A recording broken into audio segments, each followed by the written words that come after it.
Matches below.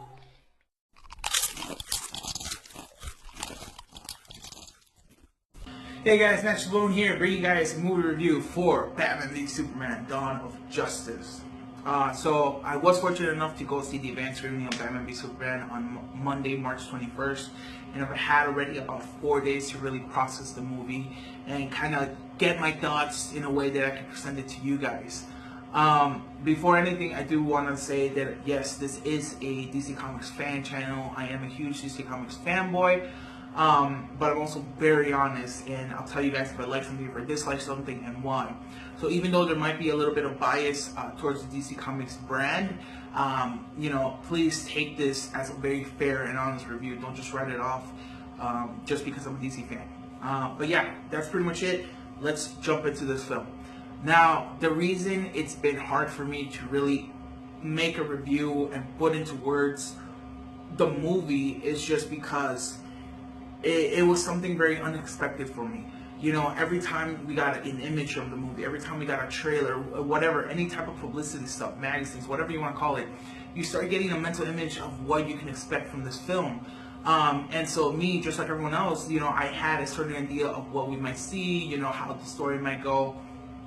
Going into the movie, as soon as it starts, it blows my mind because I never expected any of this.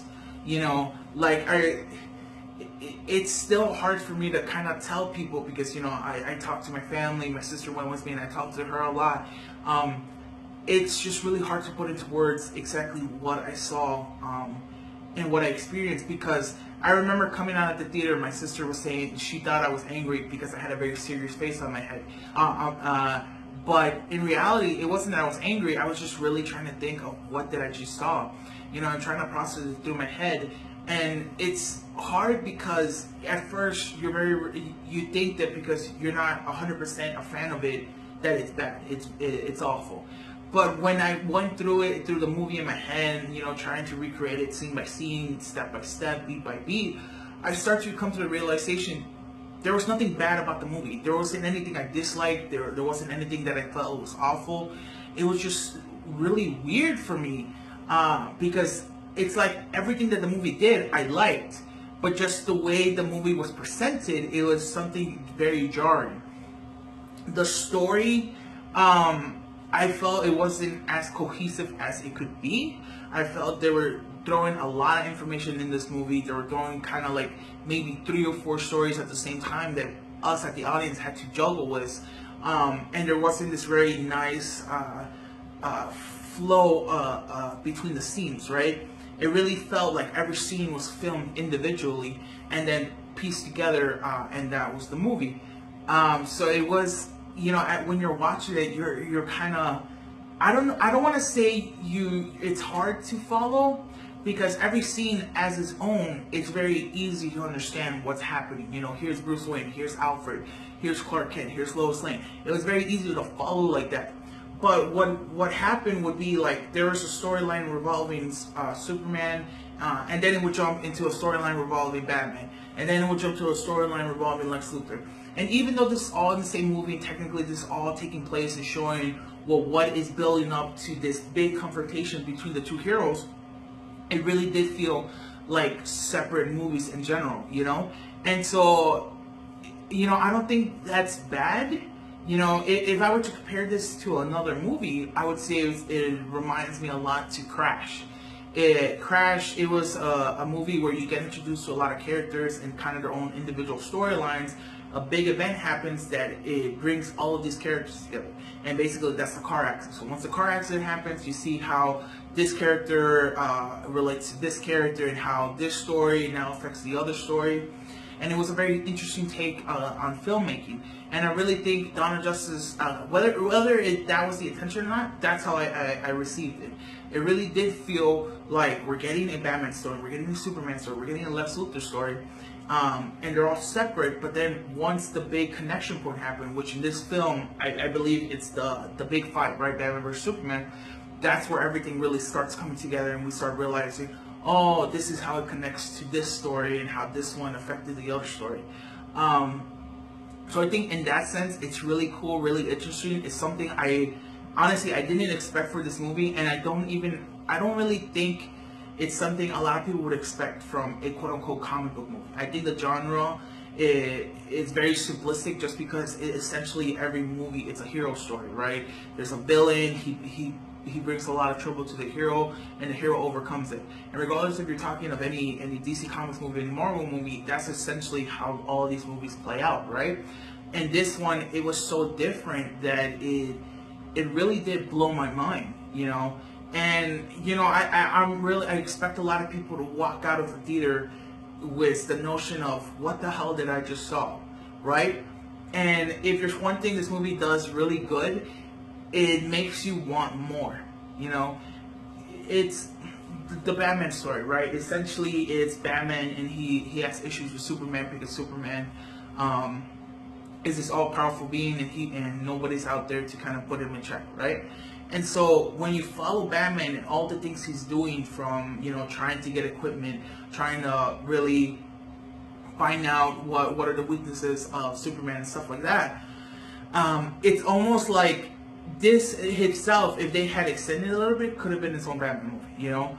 And it was really cool because it went from kind of like a spy movie to an action movie to just like an espionage, like, oh, I guess espionage to spy, but like it was just really cool how that one story played out.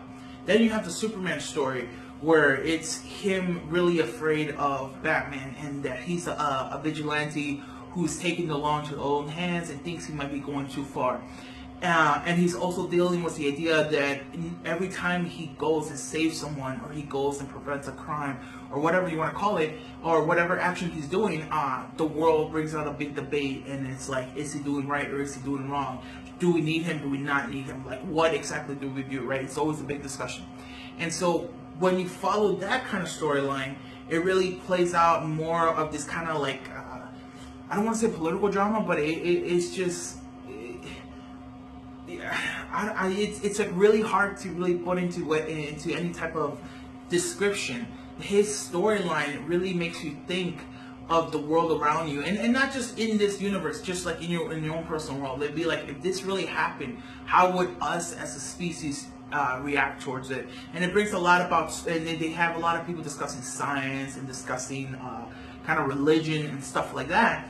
That it's like a complete, again, it could be extended and be its own Superman movie, and it could be completely different to what the Batman storyline was. Then you have the Lex Luthor one, which, even though Lex Luthor is a villain of Superman, and like his story connects a lot closer to Superman himself, I felt Lex Luthor almost had his own unique story, because he was almost kind of like this mad scientist type of character who was quote unquote trying to play God, right? And he was trying to, you know, not only show, hey, I can take out this all-powerful being, and I can create a monster of my own that's even stronger, right? And so that one did really play kind of this very sinister businessman who's trying to do whatever he can to get what he needs to, you know, quote unquote, create Frankenstein. And so that story was very much different. And so just how all these different elements were so different from one another is what I felt really separated them, and then it made this one cohesive thing. And you know, I don't know if that's bad or if that's good. To me personally, I think it's an advantage for the movie. I think automatically it separates itself not only to the rest of the movie, but it separates itself from Man of Steel. You know, I know Man of Steel is a movie that it's a very debatable movie. It's a very controversial movie because a lot of people like it, a lot of people don't. A lot of people think it's realistic Superman. A lot of people think it was completely wrong with Superman. A lot of people like or are fine with the whole death facade. A lot of people are against it and hate it, right? And that movie, if you compare two of them side by side, they almost feel like two separate movies.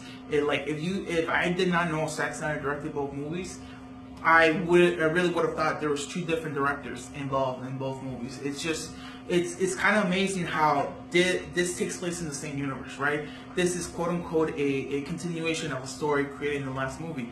Yet it's such a different movie. It's like it could be separate. It could stand on its own. And so I think that's really cool and really interesting, you know. And I'm not trying to say too much about the story because, you know, I think the story itself or just the way it's presented is a really big surprise. And I think, you know, if you guys are watching my review before you guys go watch the movie, you're gonna be pleasantly surprised. And if you guys have watched the movie and watching this review, I think you're gonna somewhat understand where I'm coming from. You know, like I've done 2 movie reviews before this, and it was really easy for me to say, oh, I like it, or I didn't like it. This one, I really had to sleep on it and just really think, what did I saw, how did I like it, or didn't like it, or what I thought of it. So I think that's really cool. This is the first movie, personally, that's really made me think of the film and just be sucked into this universe. I saw the movie for free, and I'm gonna pay to go watch it again, and I'm probably gonna watch it 3 more times after that, just because it's an experience that I've never felt in my life, and to me, I think that's really awesome. You know, I wouldn't say this is one of the greatest Batman movies. I wouldn't say this is one of the greatest Superman movies. I would say this is one of the greatest DC Comics movies, because they present all these characters very interesting and very intriguing, that you can pick any of them, from Batman, Superman, Lex Luthor, Wonder Woman, she's in the film, and you can just say, this character really grabbed my attention, I want to know more. And I think that's really cool, because not only are we going to get more movies in this universe of all these characters, but I really think this is what's going to bring a lot of people back into the comics. You know, they're going to want to read it. They're going to want to watch the cartoons. They're going to, you know, read Wikipedia, whatever it is. I think these people are really going to grow really interested in these characters. And I think in that sense, it's a huge success. And, you know, hats off to Zack Snyder and everybody who was involved in this movie. It's just incredible. What you did, you know, really 3 years of hype. I was worried that I was gonna be too big and like this movie was gonna fail because of it, but just because it was something out of the normal. And again, it could just be me. Maybe this is something you guys seen before and I'm completely wrong, but it just because it was something completely nothing what I thought, and it was just kind of like out of left field. You know, to me, I think it's gonna succeed for that reason. I think a lot of people are gonna go watch it just because of that, because they're gonna be like, I don't know what I just saw, and they want to go watch it again. You know, so I think that's really good, and that's how I can kind of talk about the story without really saying what the story was, because it's kind of hard to put into words. I want to talk about the characters, right? The characters, they're beautiful. These are the comic book characters. They're not the movie version. They're not, you know, the Ben Affleck version or the Henry Cavill version. These are Superman, these are Batman, these are Wonder Woman. These are the characters that I've been waiting for to be in the film. You know, Ben Affleck is incredible as Batman. He really is out of the comic book, you know, onto the big screen. You know, I have issues with Ben Affleck. I have issues with Michael Keaton. I have issues with every other Batman, because it's always like, you know, that's not really Batman, but because it's in the TV version, it's fine. Or because it was in Tim Burton's world, it's fine. Ben Affleck really is the Batman I've been reading in the comic books. You know, it's just so hard to put into words. It's just really beautiful what they did with the character. You know, first of all, the suit is incredible. You know, I'm super psyched and happy that they put a gray suit, because what's really cool is that now we can see the big bat symbol. It's really big, it's bold, it's in your face, and I think that's beautiful. You know, the only issue I had with the suit was maybe that his shoulders would extend out a little bit, but other than that, it's just perfect, from the cowl to the cape. You know, even when you see his cape kind of flow in the wind, I thought it was a lot cooler than what it was in Nolan's trilogy. But kind of the movement of Batman, you know, I always thought he's such a big guy. How is he gonna, you know, do the stealth? How is he gonna be ninja-like? But you know, the first scene you see with Batman and a criminal, you're practically gonna, you know, pardon my French, but you're gonna piss your pants, because it really captures the fear of being in a room and knowing, holy crap, Batman's in this room.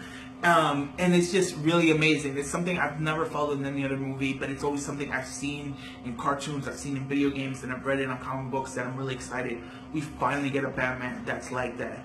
The way he fights is incredible. You know, we don't know a lot about Batman's history. We don't know, you know, if he really did go off and train with a lot of people, or if Alfred trained him or what. But when he fights, he fights fast and he fights hard. Every time he hits somebody, I really did feel like he just broke their face. You know, like it was just so cool. There's like a point where like somebody stabs Batman, and he feels it and he's pissed, but he maneuvers the guy and he stabs him back. It's just really incredible. It's insane how they kind of just the choreography of Batman alone. It's really cool. I know a lot of people are comparing it to the Arkhamverse, and I think that's a really great comparison. But I almost feel like this Batman is a lot brutaler, and he doesn't even throw anybody out a window or into electrocute them or anything. It's just his punch itself. It feels like if somebody gets punched by Batman, you're getting punched by a sledgehammer. Like that's how strong this Batman really looks and feels. His gadgets are really cool. They are Batman gadgets. There's the Batarang, there's the smoke pellets, and so they feel like Batman gadgets. They don't feel like something that's new to the world and is really specific to this one universe, right? So I really liked it. The Batarang itself looks really cool, and he almost uses it as a calling card, because every time we'll see scenes where like Batman was here, but we never see the action. All we see is that he left the Batarang, showing that, hey, Batman was here and he's the one who did this. So I think that's really cool and really awesome. Look, there's this one issue I have with Batman, and that's what I feel that they were a little sloppy when it comes to kind of like the life and death rule of Batman, of no killing. I know that's something that doesn't necessarily apply to Batman on film, just because we've seen Tim Burton kill, we've seen basically Christian Bale kill, so it's something that you can easily write off and be like, well, Batman in the movies have kind of not always not killed, right? And here he doesn't necessarily kill, but just because he's so chaotic that he's flipping cars, he's shooting at things that explode. It really feels like this Batman doesn't necessarily care for life in general, right? He doesn't care if these criminals live or die. And I'm fine if Batman burns somebody. I'm fine if Batman breaks every bone in someone's body, because he doesn't kill them. He didn't kill them. But when it's just so out of control like this, and you can't really, you could do all the excuses in the world, but you really can't specifically say, oh, he didn't kill somebody, because it's just so crazy what's happening.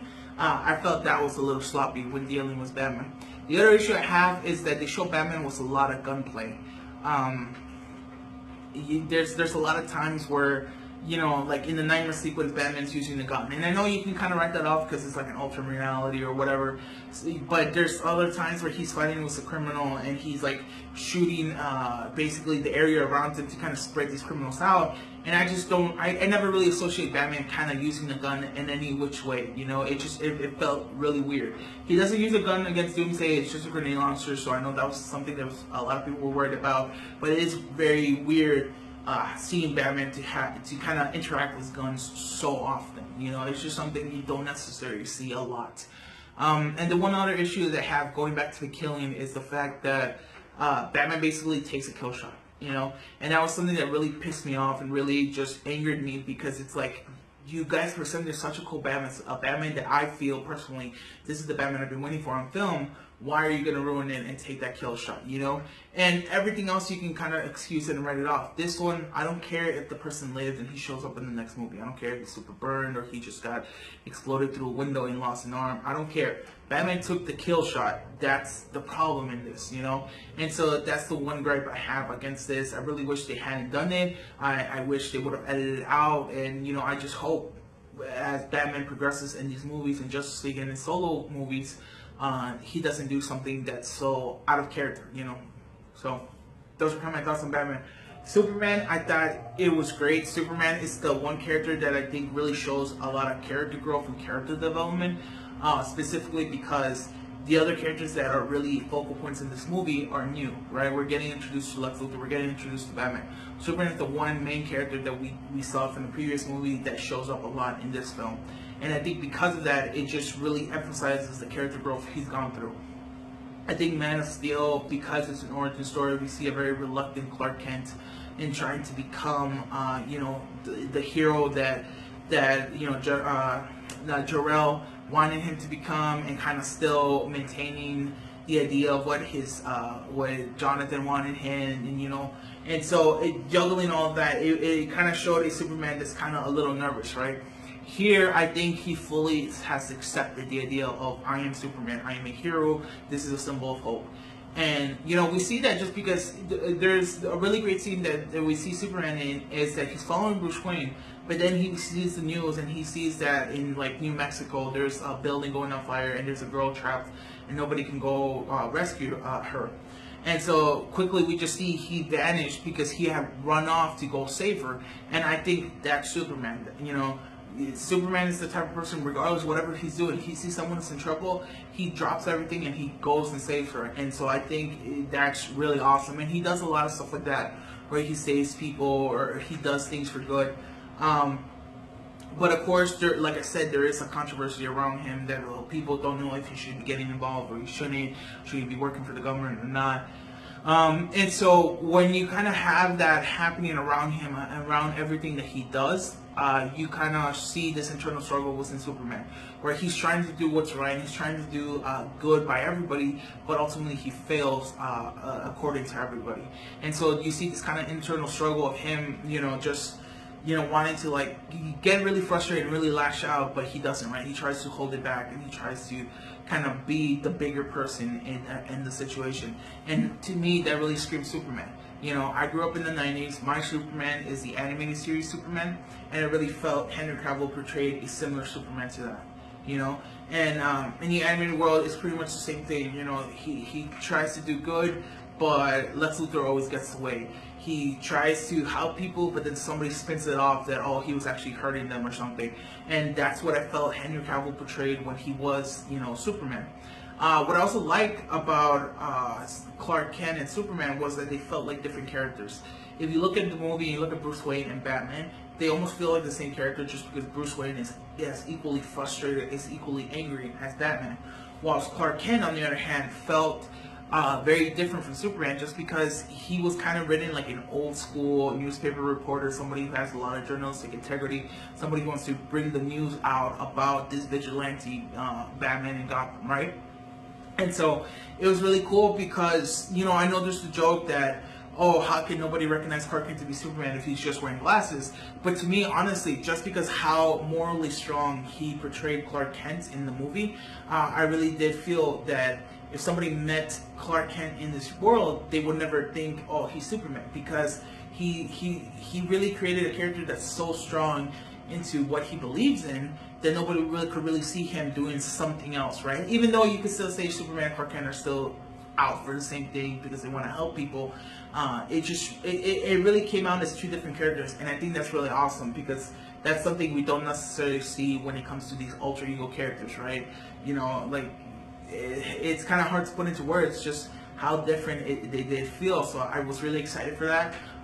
My favorite character and superhero character is Batman, and I'm super excited for a solo Batman movie. But just the way that they portray Superman in this film, I'm 10 times more excited to actually see another solo Superman film. I want to see the next step into this character, the evolution he's going to go from this movie. I'm just really intrigued and interested in what they brought from Superman. I think if you guys were pissed off at Man of Steel, then this is an apology letter and really clearly saying, hey, this is Superman, this is not somebody else, this is not a foreign character, this is Superman you know and love in the comics for all these years. So I think in that sense, thank you, Zack Snyder, thank you, Henry Cavill, for really bringing Superman to life. Lex Luthor, he's the main villain of this film, and I think he's the one character that just really steals the film and just blows your mind. He, again, going back to the anime series, my Lex Luthor is a very scheming businessman. But I know that Lex Luthor originally, when he was introduced in the comics, he was an evil scientist, right? Or a mad scientist. And I feel Jesse Eisenberg's Lex Luthor is kind of a mixture of both. You see parts where he's being this businessman who will do whatever to get what he needs and does what he wants. And at the same time, when you see when he finally gets the things he wants, it's because he wants to do something crazy with it, right? If he wants kryptonite, it's because he wants to make a weapon. If he wants Zod's body, it's because he wants to get into the Kryptonian ship. And so there's a lot of parts where you're just like, holy cow, this guy is nuts, right? And I think that's really interesting because even though, yes, Lex Luthor is mad, I never really saw him as being, flat out crazy.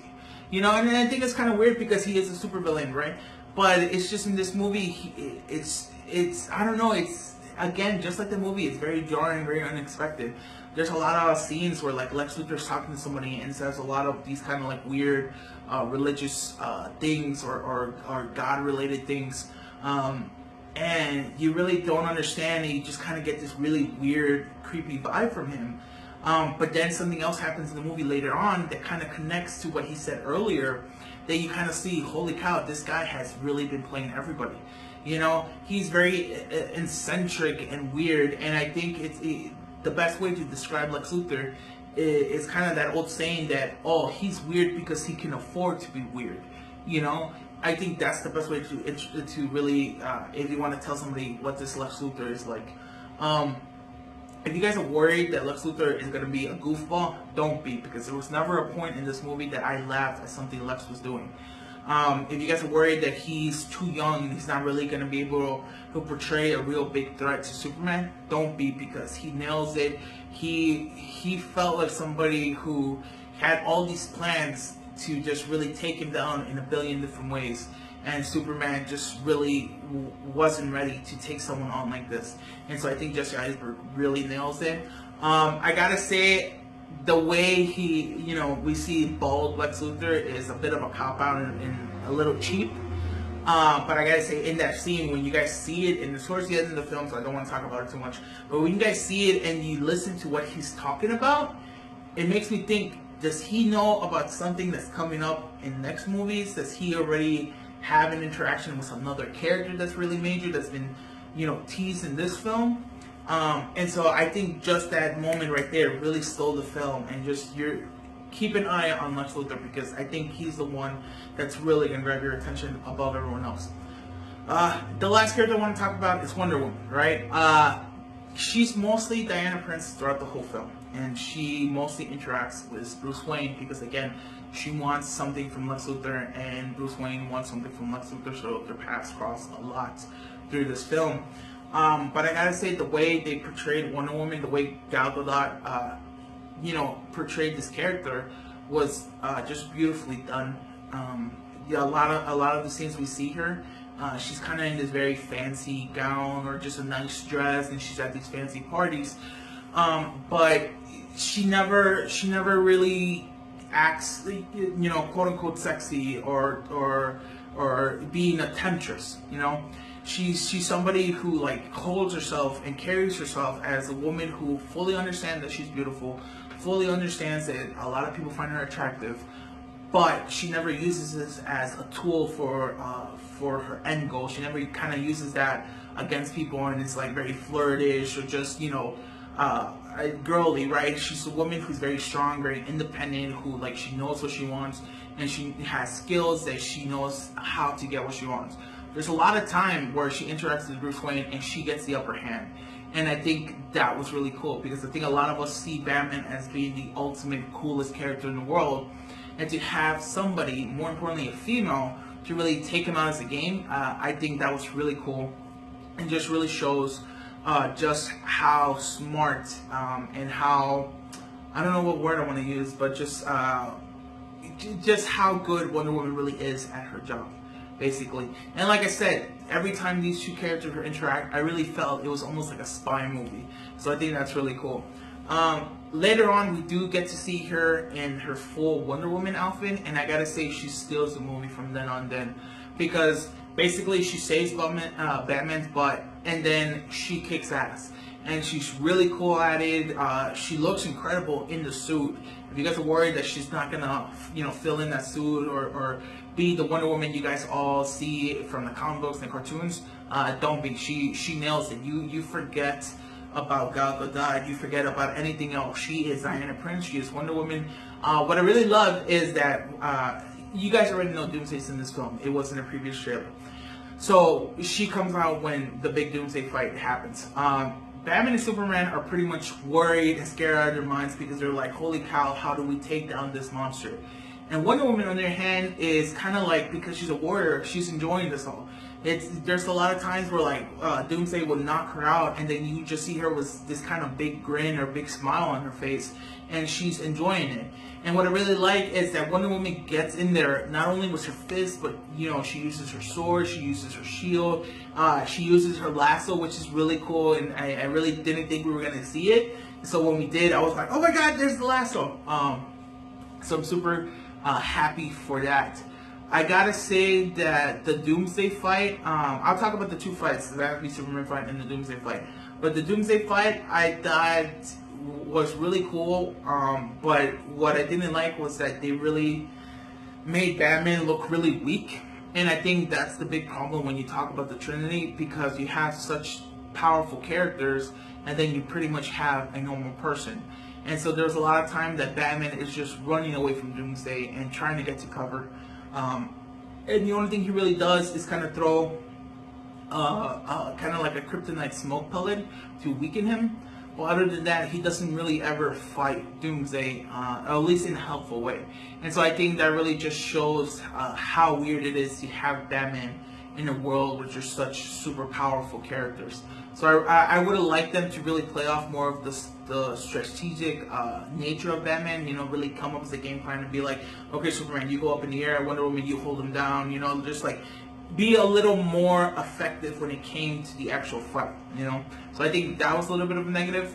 The main fight of the movie, Batman vs. Superman, I thought was a little disappointing and a little bit of a letdown.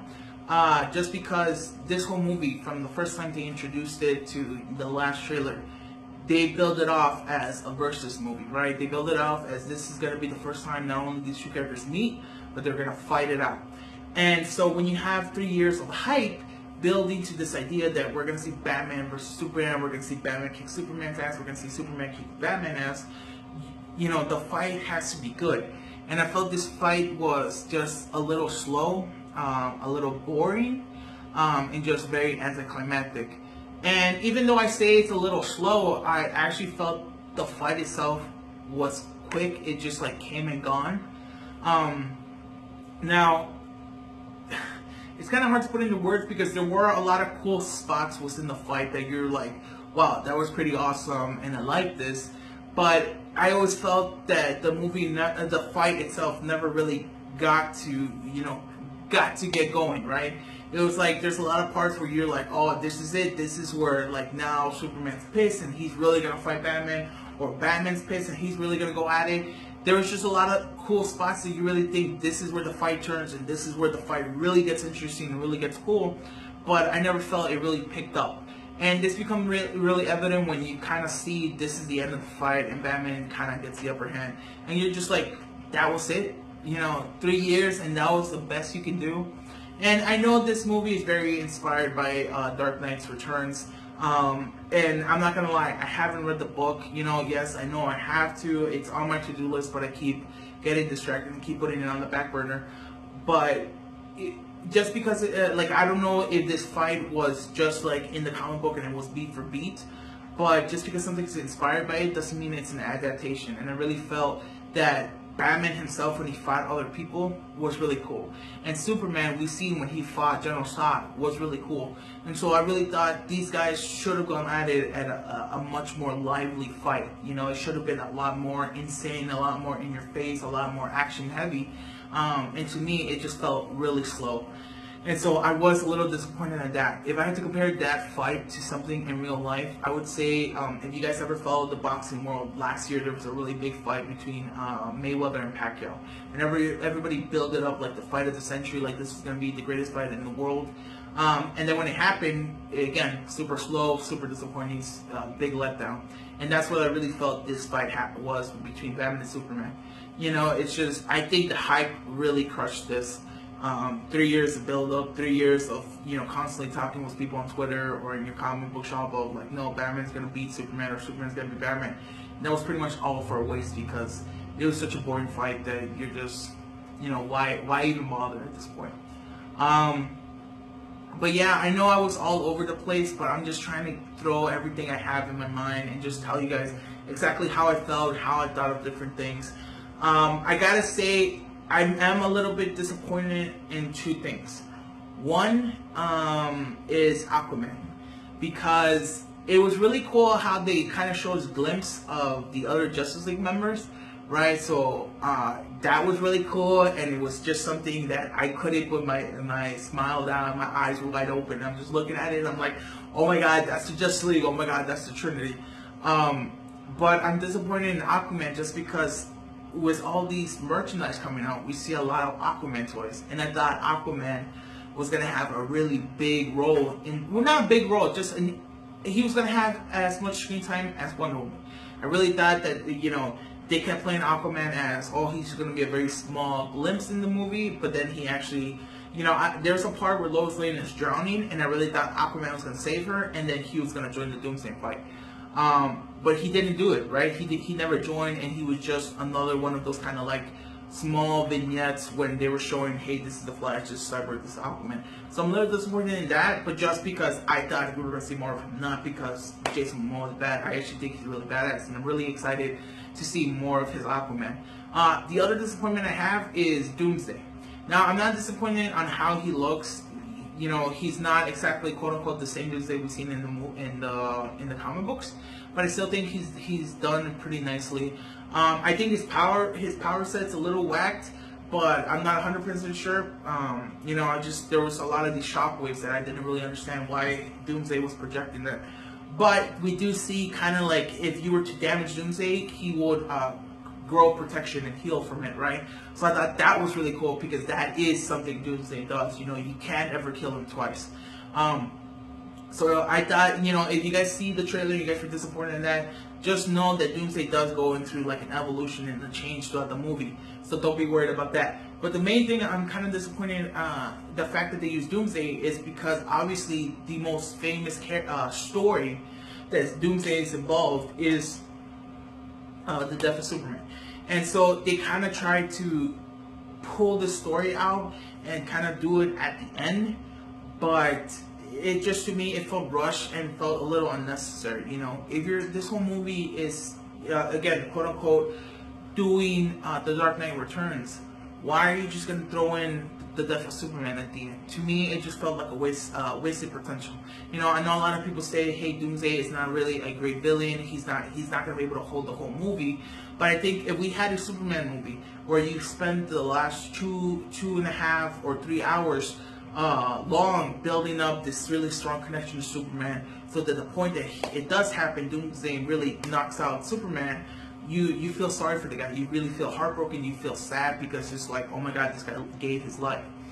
And here, I don't think we spend enough time with Superman to really grow that connection, right? And so his death, even though it is very meaningful to the movie itself, because this is basically what's gonna bring all the Justice League together, I felt it was a little meaningless to the audience. I felt it, you know, it just happened really quickly and a little stupidly, to be honest.